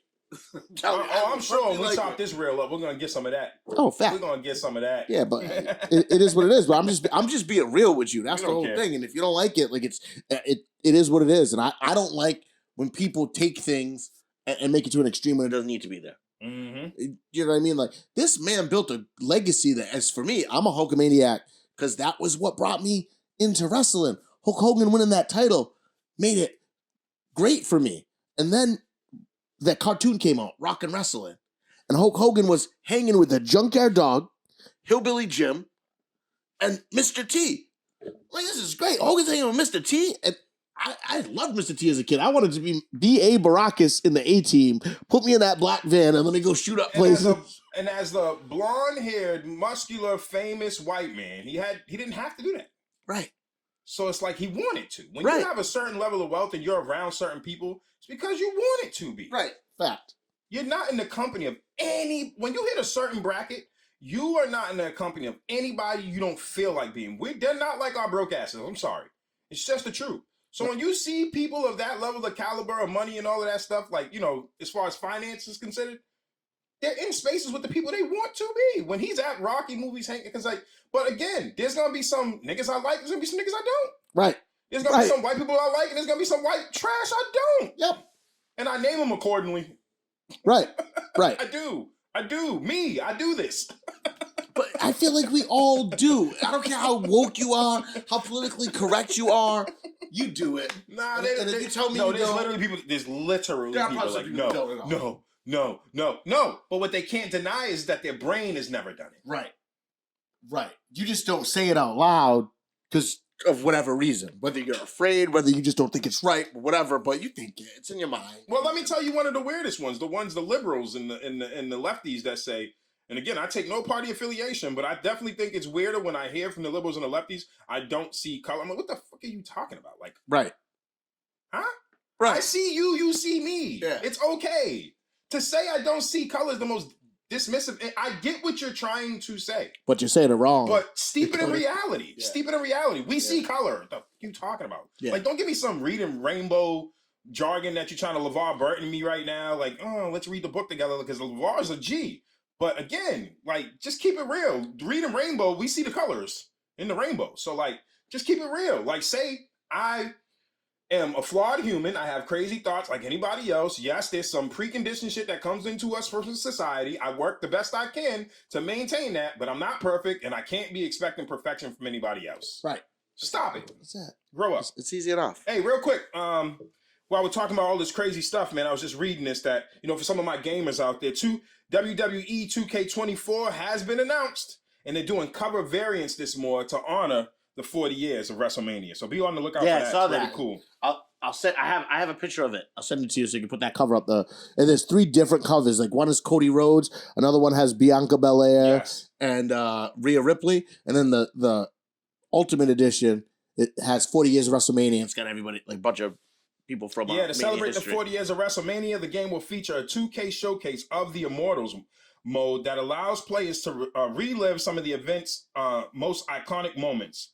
Elsewhere, there will be My Rise, My GM, and My Faction challenges in addition to a stacked roster of current and legendary superstars. The game will also be available for all major consoles, so be on the lookout for that from all my gaming community out there. I'll have to get a crossover when that comes out, and I have to go on to Nick Misso's show once he's up and We're going. definitely going to have to do And we'll that. have to do We need that. to have like a Team Rumble match or something like that. Oh, I'm in. Yeah, I'm we're in. definitely going to figure that I'm one out. absolutely in.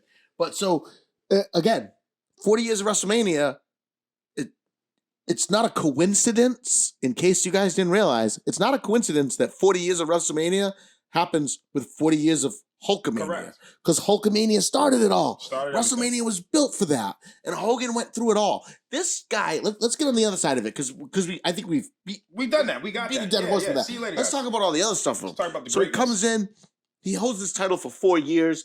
We see the whole thing with Andre the Giant, which was one of the biggest things ever. He slams Andre the Giant in Detroit at the Silverdome, and record crowd, biggest crowd in wrestling history at that show, which numbers might have been fudged a little bit, but it is what it You know is. the game. A little Yeah. inflation. Facts. But listen, he went through all that, and then you have the steroid scandal. Yeah, that was the other scandal. But let's fast forward now. 2024, right? We're here, right? Who the fuck gives a... Who cares? Right. Right. Shut up! You know the craziest thing about me with the steroid scandal? And I want you to look at me in the eyes, Look. right? Look. It is professional wrestling. It's scripted. We know who's going to win. Roids is your issue? I don't care how many steroids. It's not a performance-enhancing drug That's their balls because they it's gotta worry not about. real. Yeah. It's real. When I say it's not real, they're really But out it's there. You got to be an scripted. athlete. But yeah, you didn't beat me There's because you took pre-production. steroids. Correct. Like, you beat me because the writer wrote that you were winning. I could be on no steroids. You could be the biggest guy in the world. And I'm like Rey Mysterio Jr. beating you and turning people off of wrestling because you're like, man, this isn't believable. So steroids didn't matter. Doesn't matter. That was a witch hunt of them just trying to find someone to go after. Here we go. Y'all ready? Y'all ready? Baseball was better on roids. All right, I'm He done. said I'm done. it. All right, I'm done. My bad. No, but My when bad. that all My happened, bad. like if you really look into the steroid scandal, guys. when you look at the steroid scandal, how it happened, right? They went after this doctor that they found out that they were looking I'm into, hip. I right? know, yep, and he was And on then- the list of clients. It wasn't even that he was on the list of clients. There was a picture in his office. So this guy was the back then, even though wrestling is scripted, Okay. you had to go through the sports commission in every state, Yep. right? Yep. So if you're doing a show in Pennsylvania, you got to go through the sports commission, and they require that you have a doctor on staff at the event in case Interesting. something Okay. happens, Okay. right? Yep. So you have to have a doctor on staff. He was the doctor on staff in Pennsylvania. So whenever they were in Pennsylvania, he was the guy that was there. Yep. And he happened to be a guy that was dealing with performance-enhancing drugs. Hey, guys. And he'd come back and show up in the back and have a briefcase you'd open up and say, hey, guys, what do you want? Yeah. Hey, guys. It's wrestling. I don't care. Right. It didn't matter. You love seeing these Goliaths run around and wrestle. You think everybody's genetics is just making that happen all the time? Like, Right. you guys have been unreasonable. Like, we knew that this was a thing before it was put out into the public, just like we knew it was in baseball. We knew it was. We just knew. We knew. And the reason why we as the public stayed quiet until the commissioner, somebody said something, is because we enjoyed all those home runs. We enjoyed all the big slams. We enjoyed all the massive, crazy. Do you understand the recovery time these guys was having because they were on roids? They were able to bounce back fast. Right. These guys couldn't have gave you the quality of shows over the expansive time that they gave you regular. I'm just telling the truth. And it's happening. Like, I don't care what you're saying. I'm not trying to smear nobody, but it's still prevalent. Oh yeah. So stop it, guys. Whether it's TRT, testosterone replacement therapy, whatever, they found all kind of loophole. It's out there, man. We talking about picograms and all this shit with John Jones, Bones Jones, in the UFC. Like, I don't care, guys. Have fun. It's there. Like, to me, I'm trying to understand what is the point in even policing that. Yeah. Like, but especially if it's not in a competition. But no, it's not a real competition. But listen to me. If everyone's doing it, even in competition, if it's regulated, yeah, I don't care. If it's regulated, if you have a doctor, everything's moderation. So if it's regulated, set up with physicians, done the proper way, you've mitigated all the risks, the player signs off on it. It's no different than the player signing off and they're going to get CTE in football. Right. They're making that choice contractually. It's almost like the public wants to cry for what the players choose. Have y'all seen LeBron's toes, bro? Them toes is throwing gang signs, bro. He chose that life. Right. Let them choose their life, bro. Right. Mind your business. But again, back to the cool stuff. Like, man, February 5th, 1988 still holds the American television viewership record for wrestling with a 15.2 Nielsen rating and 33 million viewers. Is that nuts? Little gas, but maybe a little gas. But I don't know. Back then, maybe 33 million viewers is now, crazy. they didn't gas up viewers. It was more of the live totals. Gotcha. You know what I mean? Because they'll include like all of their staff, like everyone that they bring is included in their attendance. So they're like, oh, you need how many more people? Well, guess what? We've brought 2,500 people in our crew and staff and everybody and family and friends. So them too. So they got those, but those are real Nielsen numbers. Yeah. So how did you feel when he went into the Hollywood Hulk Hogan era? It was like, I remember that day. It was wild, right? Yeah, I remember that day when it happened. Like that was one of those days that, I mean, it was nuts. It was absolutely nuts. And anyone that was there for that, anyone that watched that live, it was a moment that you'll never forget. The NWO show, they're not even the NWO yet, they're the Outsiders. It's Hall and Nash. Yes, yep. And they're beating everybody up and they finally get this match. And now you have to understand this, especially let me break this down if you're a young fan and you've never taken the time to go back and watch it, which I do it. This was a point where wrestling was making a little bit more of a change. So we were in the Attitude Era, right? And WCW said, we're going to take the Attitude Era and tweak it into like a reality era. Mm-hmm. And we're going to blur the lines between what's fake and what's real. Yep. Right? I remember this, yep. So you didn't know, and especially the way they presented Hall and Nash when they came over. Yeah, for facts. They were presented as these. We didn't know that they left WWE at the time, right? So it was kind of like, whoa, what's going on? These guys are from WWE. Why are they here? We didn't have the internet like we do now, where you can just run online and find out exactly what's happening. Yeah, yep. So we're like, oh my God, these are WWE guys. Why are they here? And they go by their real names, and they're like, oh, you know where we're from. And you know why we're here. Yep. So you're like, oh shit, these guys are trying to take over. And he talks about their friend, their third friend that's with them. Now, here's the crazy part about it. I don't know if you know this, but it wasn't supposed to be Hogan at first. Oh, who was it supposed to be? There was talk about Sting. There was talk about a bunch of different people. Oh, no, I'm glad it worked out the way it did. There was talk about a bunch of different people coming in. Any other way now. Hogan saw it and said, no, that's me. I want that. And they were like, really? Sting wouldn't have worked. The Hogan, that was it. That was smart. Yeah. That was very smart. Yeah, was it? Look what it did. Correct. We still have Bullet Club. We were talking about who was paying homage to NWO. Here we are, 30 years later? And we're paying homage to NWO with Bullet Club doing their thing because of how great that was. That moment when Hogan came out and everybody thought that Hulk Hogan was going to help Sting, Macho Man, and the Bulldog. And instead, he ripped his shirt off and dropped the leg on Macho Man. Mm-hmm. Like, people's hearts, like, your heart just dropped to your stomach. Yeah. Because you were like, with my hero. Yes. Like, And like I said, I don't care how much you hate Hogan now. You didn't hate Hogan then. When you were a kid, you didn't hate Hogan. No. He was the hero. He was it. So to see Hogan rip his shirt off and drop a leg, like your whole childhood just like crushed, completely crushed. This guy that's been like the American hero that's told you to train, say your prayers, eat your vitamins. You always, Hulkamania forever. I love my fans and this, and all of a sudden he's spitting at the fans, dropping a leg, calling everyone, telling everyone how horrible you are, spray painting the belt. It was nuts. Just the amount of you look at the amount of trash that was thrown in that ring. It was insane. Going back and watching it to this day, like, whoa, people were so mad. Yeah. I like the emotion that brought. Yeah. And that tells you how big of an icon Hulk Hogan was to the Yeah. sport Yep. to cause that type of reaction from so many people that just, it sent waves to the wrestling industry. Yeah. It, again, changed the course of wrestling. It did. For the second time, Hogan changes the course of wrestling. I mean, he did it more than twice. He's done it a bunch of times. Oh, yeah, absolutely. I mean, even now, like again, as we're coming up on WrestleMania and Hulkamania, we cannot deny it. Right. They're symbiotic. You can't separate the two. I No, don't care how hard you you can't. try. You can't. And if you try to, it dilutes everything that's there because none of this would be what it is. None of it would be what it is if it wasn't for Hulk Hogan. It's We crazy. wouldn't have had the Monday Night Yeah, Wars. The Monday Night Wars never happen if Hulk Hogan isn't the third man. Yeah. No one cares if it's Sting. Whatever. No, Yeah, that it's wouldn't. big. That would It's not big 'cause he Sting was, is like, their huge, guy. but it wouldn't have hit. It wouldn't have hit Not the way like it Hulk is. Hogan. Especially because Sting is a quiet character. Right. It's all about the mystique. You needed that Hollywood Hulk Hogan attitude. Well, Sting before that was louder. Like when Yeah, he was but like he's not blonde Hulk, Sting. but he's not Hulk. Right. You know what I mean? He was the icon of WCW. Yeah. Yep. But not so much anymore because Hogan was there now. Correct. And it was like, we got the icon and he's here now.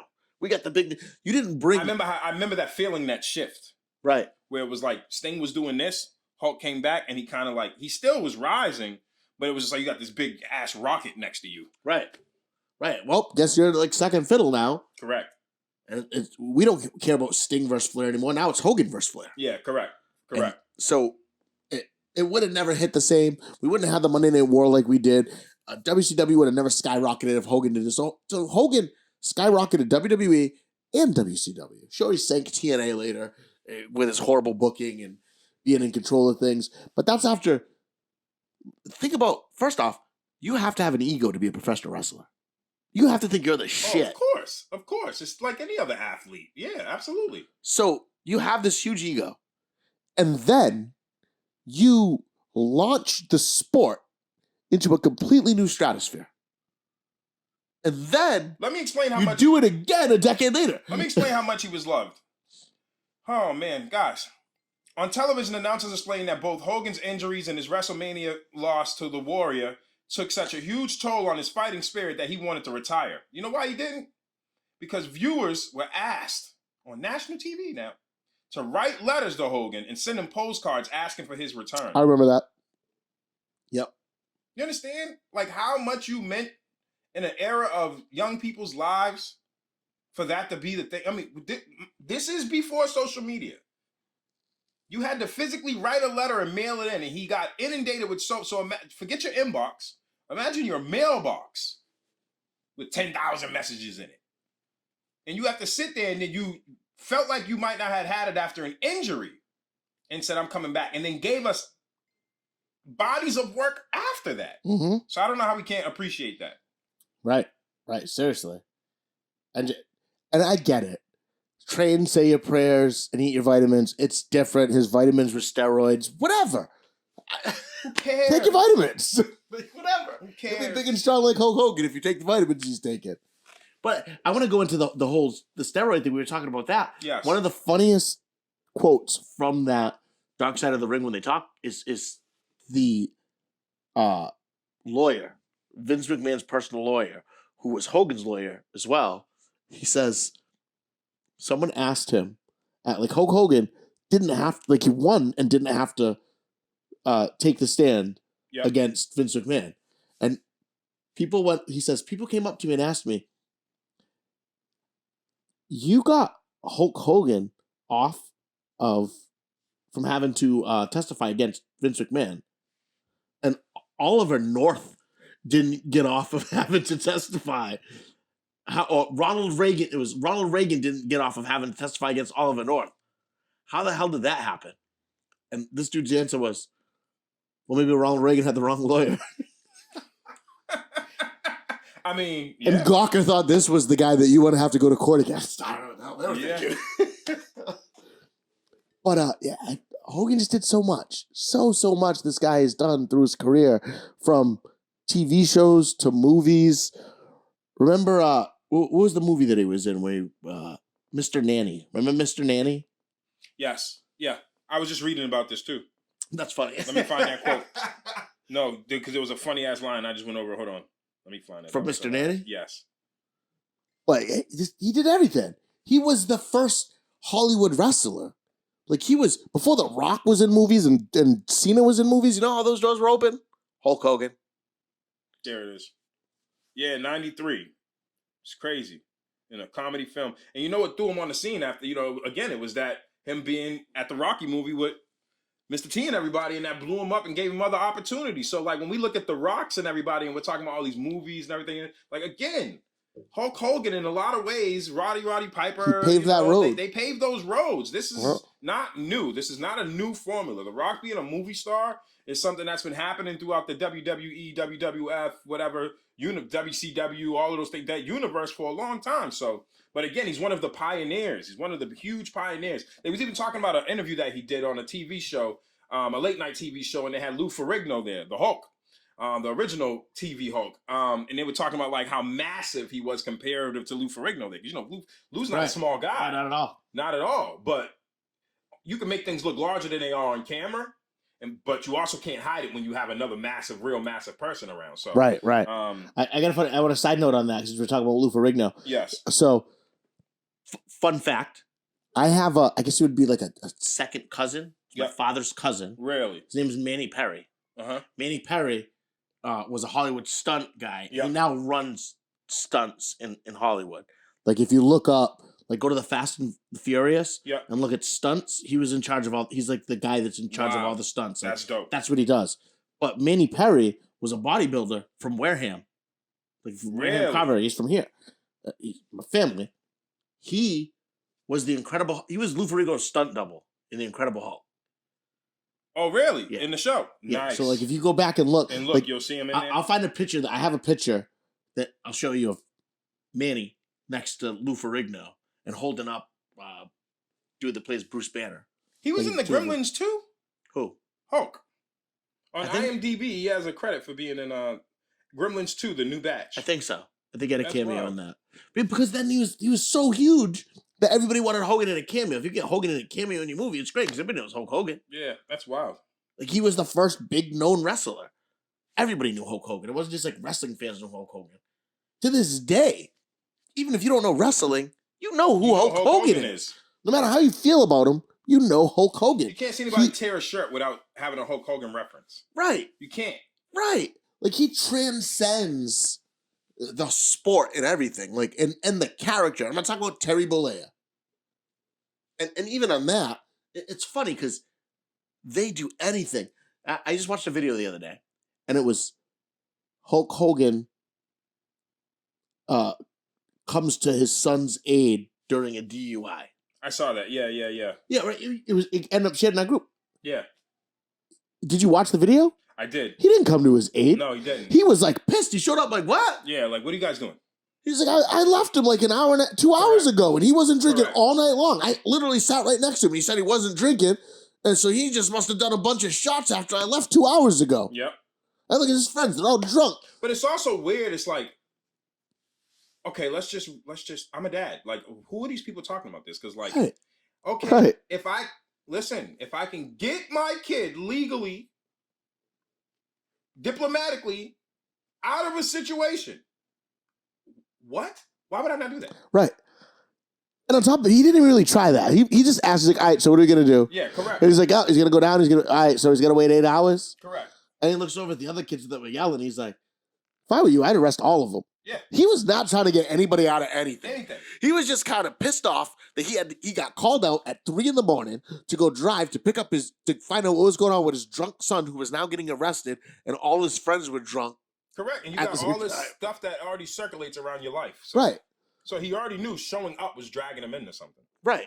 Absolutely. So it's just wild. Like I hope people can finally get over it. And I do too. I just hope that like we can have some sobering reflection on this man's legacy and just take a minute to just enjoy this anniversary. And even if you hate Hogan, if you hate Terry Bollea, let it go just for the fact of it's Hulk Hogan. think of it like Christopher Reeves to Superman.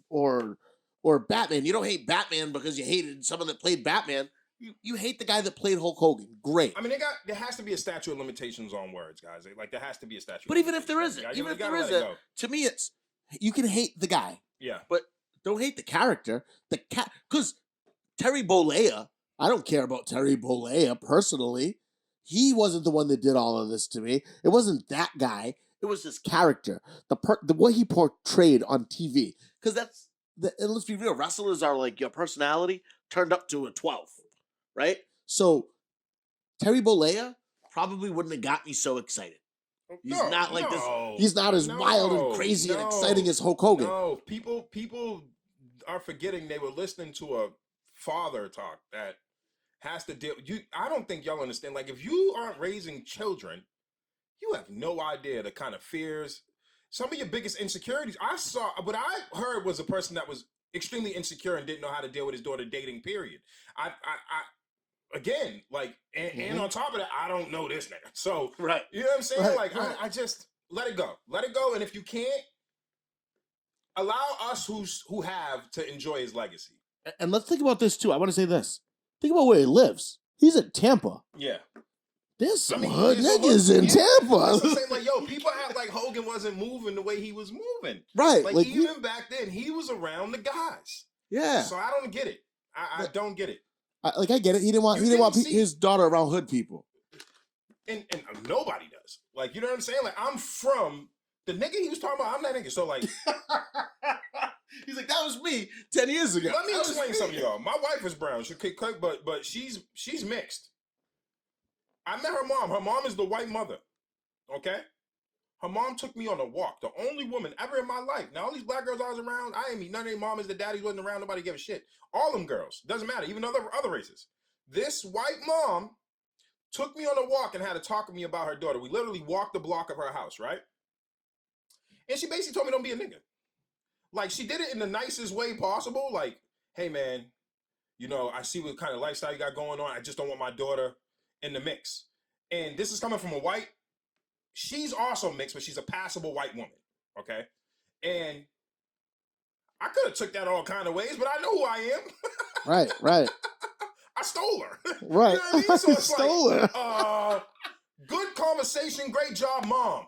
You are talking to the right nigga. You definitely should have had a talk with me. So also some of it's about you being real with yourself. Like, I was the nigga for sure back then. So Right. she needed to have that conversation with me. Right. I was a 2-time baby daddy already. You know, I'm very transparent about my lifestyle because I did so much work in the community. But her daughter didn't, you know, she came home to her white mother. She has no children. She's in college. And she's like, yeah, I'm messing with this boy from Boston. He got 2 baby mothers already, 3 kids. Older than me, too. Like, what? Her mother didn't bust her ass for all of that time. I don't care. She definitely, like, now that's her mom. She doesn't swear or nothing like that. But in her head, Right. You know, she didn't say it this way, but I know what she was saying. she's like, nigga, listen. right. This is my baby. Yeah. So I could give you plenty of examples in life, and I just want to enjoy this anniversary. I think we all are going to enjoy it. So, and I'm excited for it. Sean's got me back into the fold. I've definitely been keeping up with everything that I'm in a couple of wrestling groups now. You know what I'm saying?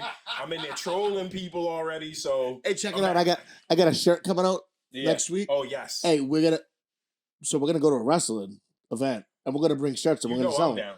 down. You want a Smarks Spot Monkeys and Super Kicks t-shirt? We're going to have them. Hey, T-shirts, hey. hoodies, long sleeve shirts. We'll have them. Correct. And we can make this a group affair. So sometimes when we announce, we'll try to give you enough leeway where we announce that we're going to be at an event. When we go to an event, meet us there. Right. All the Smarkies can join us. Right. It'll be fun. It'll be a good time. We'll be Absolutely. wild. We'll be Hey, wild in the parking lot. Real quick, so my man taught me what a spot monkey is, and I didn't realize how much this applies to other sports. I literally watched a guy on the NBA game the other day, and he was just literally in the corner, just standing there. I'm like, what is he doing? And literally in my head, I heard your voice like, he's a fucking spot monkey. Just standing there waiting for his Spot. He literally was just staring there. And then the guy went back, the announcer went back, and they ran the play over and was like, what is he doing? I was yelling at the screen like, he's a spot monkey. Oh, that's awesome. That's great. That's awesome. All right. But yeah, so listen, there's tons of Hogan's stuff online. Go look it up. I think there's stuff on Peacock. I haven't really looked. I expect if there isn't, there will be tomorrow. There'll at least be something there. Check it out. I'm sure there's gonna be stuff for sale. Because of the atmosphere, they'll probably keep it kind of quiet and low key, which is stupid. But I mean, whatever, it is what it is. And this week's Royal Rumble. So that too. So make sure you check out Royal. But so before we get out of here, is there anything that you want to tell people to look out for going on this week? Hey, man.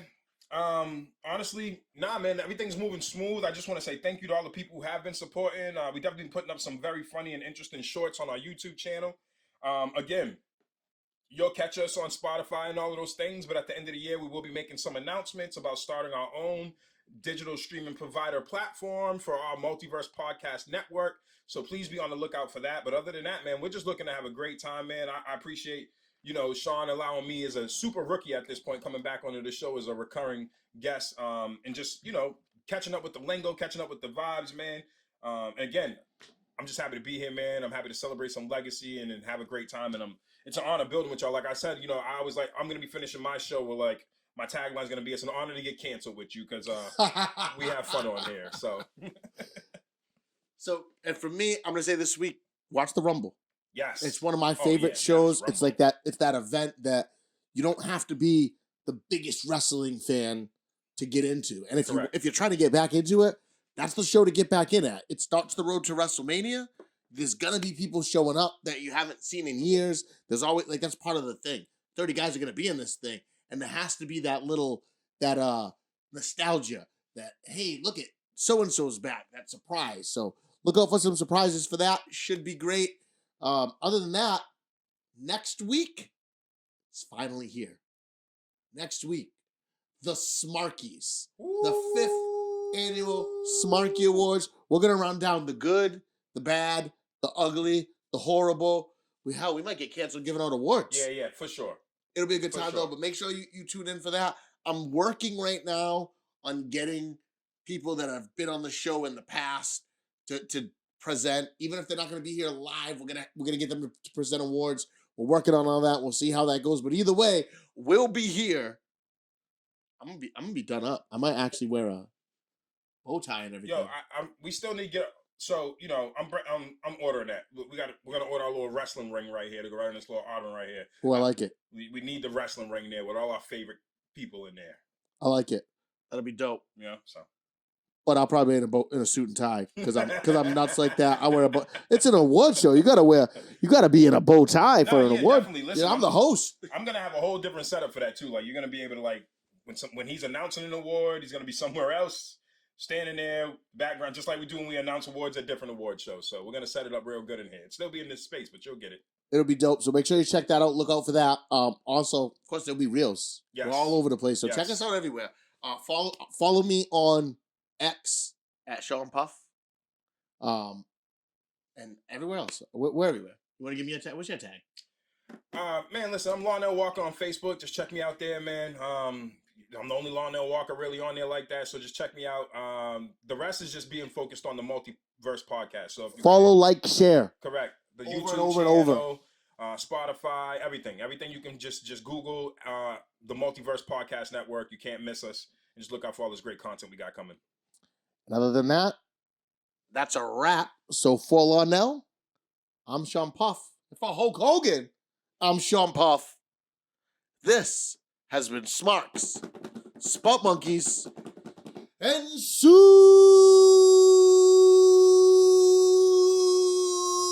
Kicks. Yeah. What you gonna do, brother?